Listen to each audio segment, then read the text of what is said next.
We didn't think we'd spend 15 days in the same field outside Caen, with the wood behind us and the Germans in another wood half a mile in front of us, and a little empty valley in between. Each side mortaring each other all the time. Just meant you had to live in a slit trench, and you got into a routine. You know, stand through from 4:30 to 5:30, then 2 hours wait for breakfast. Came up fairly hot. Tin bacon or sausage, tea, of course, biscuits. We'd been living on compo food since D-Day. It was good food, but, well, you know, you got tired of it. I'd have given a lot for a slice of fresh bread and butter or a cup of fresh tea. 15 days is a long time to stay in one place and be mortared. Yet so you think everyone's coming straight for you.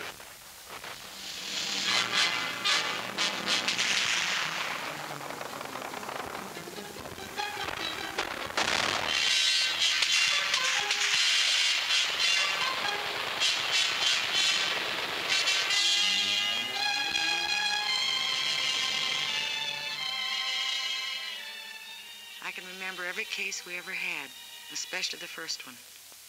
The ambulance brought him in late one afternoon. I came over to where he was lying, and he looked up and grinned. I asked him how he felt. He said something about the German with a machine pistol using him for a dartboard. He was quiet and patient and a little bewildered. He'd never been hurt before. He asked how the fighting was going, then he passed out. The doctor came over and looked at his wounds and then swore. Said he had no business to be alive. We put him on the operating table and did what we could. The doctor kept swearing all the time he was operating. We couldn't stop the bleeding. I remember the radio news that night. They said the casualties had been surprisingly light.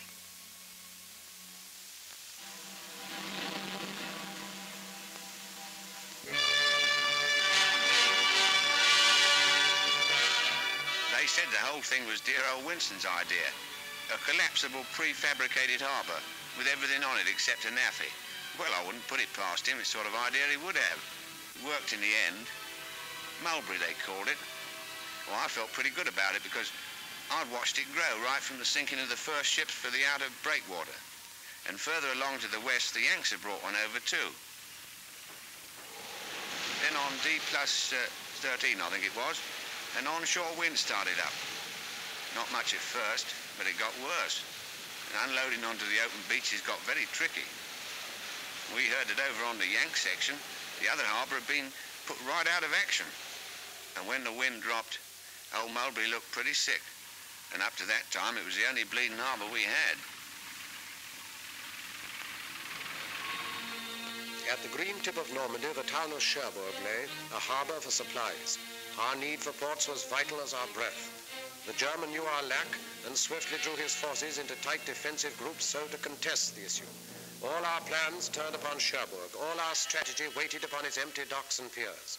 So the Americans, sent all across Normandy to the coast, swung toward the north, impatient for the port. Through hedge and field, they carved their heavy way.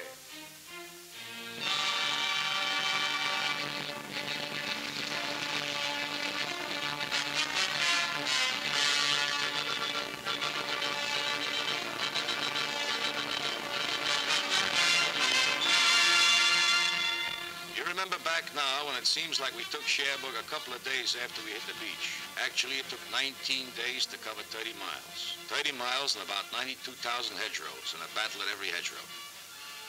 Otherwise, it was nice country, like Connecticut. Pretty trees and orchards, lots of cows, and nice little farmhouses. The apples were too green to eat, I remember. We hit it off fine with the people. Farmers, nice people. It got tougher when we pulled up on the outskirts of Cherbourg. They had great defenses.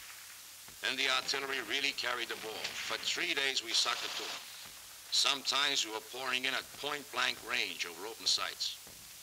Finally, old von Schlieben, the German commander, tossed in the sponge.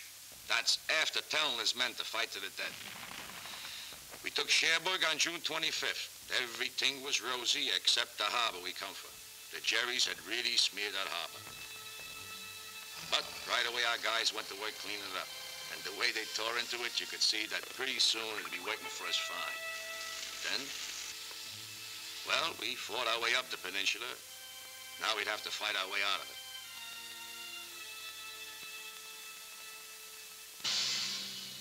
And everywhere inside France, we men of the Maquis were fighting too.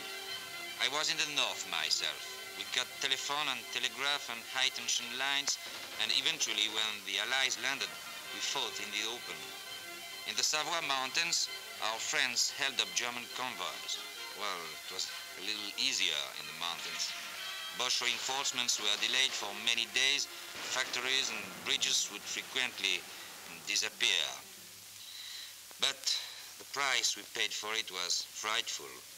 In the village of Oradour alone, the Germans slaughtered 1,100 out of the 1,200 population, and the place was completely burned.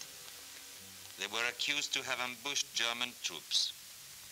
Every house was destroyed. Women and children died in flames in the church where they had been locked. Yes, the price we paid was very great, but our job was done. Caen is a town through which the easy Orne ripples its slow way to the waiting sea, capital of Normandy, and here the British struck a stone wall of Germans. This was no Cherbourg advance, a knife thrust through the fields, but rather was the grinding of a drill, inch by inch forward. Here it was the German feared a quick breakthrough to the River Seine, and here it was he massed his army's best, 10 of the 12 divisions of his armor, paratroops, SS men, the young, the cruel, against the veterans of Alamein. We wanted him to fight here and to hold the battered ground because the future plans depended on him standing where he was. At Caen, the dust was diamonds. Every foot of ground was priceless, for by mid-most summer, Caen was to be the pivot of the war.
Was the first decent-sized town we had taken, but there wasn't any celebration because we knew nothing had been settled.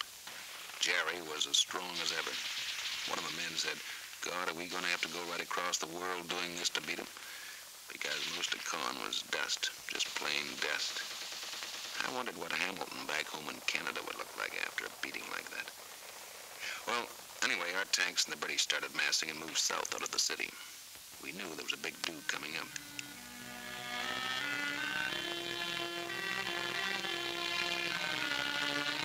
The show for us began south of Caen, where the Poles joined up with us. When we began moving forward, I heard a lot of the lads say Rommel's on the run. But I'd been at Alamein, I knew he wasn't on the run. And I was right.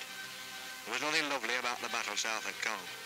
No pincer movements, no outflanking, no nothing like that.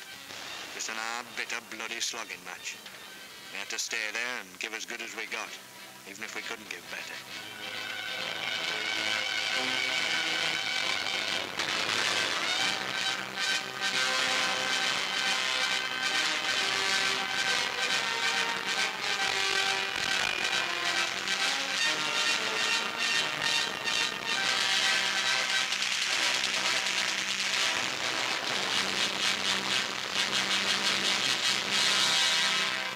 Beyond the rubble and the dust of Caen, the Empire troops kept up their endless pressure. The German did not dare to disengage, but fought with all his cunning and his strength, still unaware of what we planned for him. West by St. Lo, the base of his defense, Americans were poised and bent to fire an armored arrow that would set alight the flame of freedom through the whole of France. But till St. Lo was seized, the arrow waited.